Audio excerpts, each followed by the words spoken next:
Hey, if you're over 40 and trying OMAD for the first time, this video might be for you. You might be wondering, am I doing this right? What should I expect? How fast will I lose fat? Will I actually lose weight?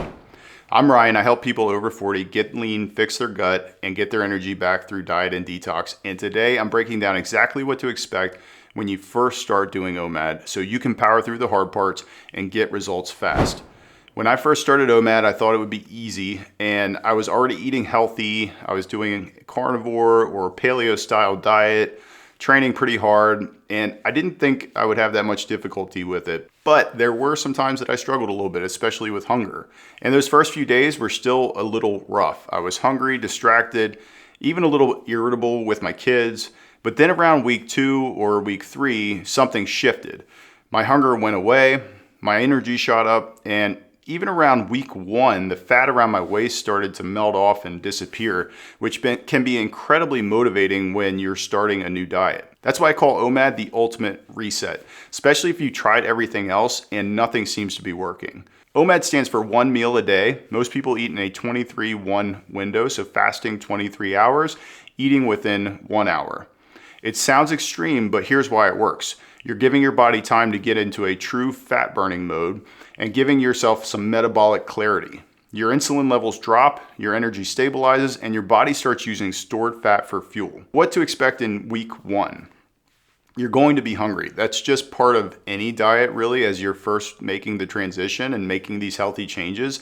That's normal. Your body's used to getting dopamine hits constantly from eating all day long. You can expect cravings, maybe fatigue, and maybe even some brain fog as your body's adapting to this new way of eating. Drink plenty of electrolytes, use some black coffee or some sparkling water to get through it. I'm a big fan of Topo Chico. I could drink that stuff all day long. I love the fizz, the glass bottle. That's a huge help for me in any type of way of eating that I'm doing. As a bonus, you'll see some immediate weight loss through loss of water weight and inflammation dropping down when you first start the diet in week 1. In week 2, your hunger is going to start to come in waves, but you'll notice you'll have more mental clarity, more focus, and the focus benefit cannot be overstated. I get so much more work done, and I'm so much more productive when I'm not thinking about food all day. And here's the ultimate motivator. You might drop anywhere from 5 to 8 pounds here in week 2, maybe even in week 1 if you have a lot of water weight and inflammation to lose. It's still going to be mostly water weight and inflammation, but you're going to start seeing some fat burning here as well. And when you look in the mirror, you're going to start to see some changes in your body, which is really the most important thing over the scale. Week 3, this is where the magic starts to happen. Hunger starts to fade and you start to really adapt to the diet. As your metabolism adapts, your energy stabilizes and real fat loss starts to begin. I found that I also started even looking forward to the feeling of hunger or just feeling lighter and not full all the time, not worried about food all the time, not feeling like there's something in my stomach all day long. I know that sounds weird, but guess what? When you eat your meal for the day, it is so incredibly satiating. The food tastes so much better and you appreciate it so much more.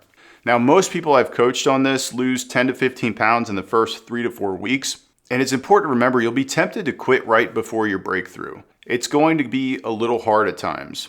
When it gets the hardest, that's when your body's about to make a breakthrough and flip the switch into full-on fat burning mode. And remember, hunger doesn't mean something's wrong.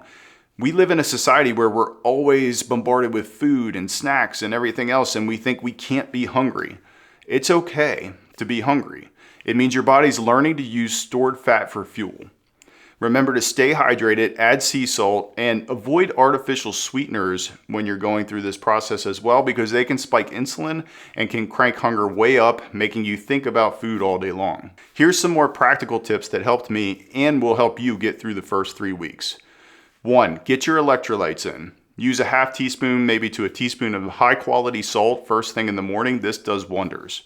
If you're feeling bad or off on OMAD, or especially if you're doing a low carb or a keto or a carnivore style diet, electrolytes may be the missing piece. I've had many people add in electrolytes and they start to feel better almost immediately. Number 2, a shot of apple cider vinegar or lemon water before your meal can really help with digestion and regulating blood sugar and may give you some much needed flavor in the diet as well.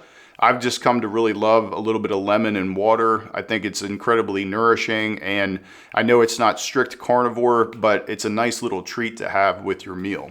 Number 3, coffee. Or sometimes I'll use yerba mate in the morning. I really love yerba mate tea. Coffee has a great appetite suppressing effect. And let's be honest, I just love my morning cup of coffee. I love my visit to the coffee shop when I'm working or just having my cup of coffee at home during the day. Number 4, make sure you're moving your body. I found that I would get hungry around 2 to 4 o'clock in the afternoon.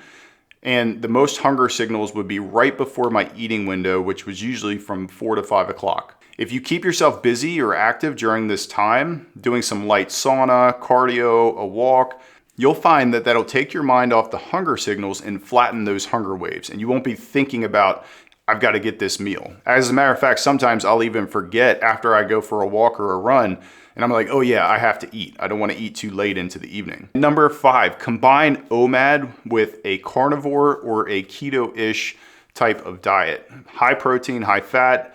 This will make you feel full, satiated, and it'll make your adaptation to OMAD much faster. High carbs may leave you feeling much hungrier the next day.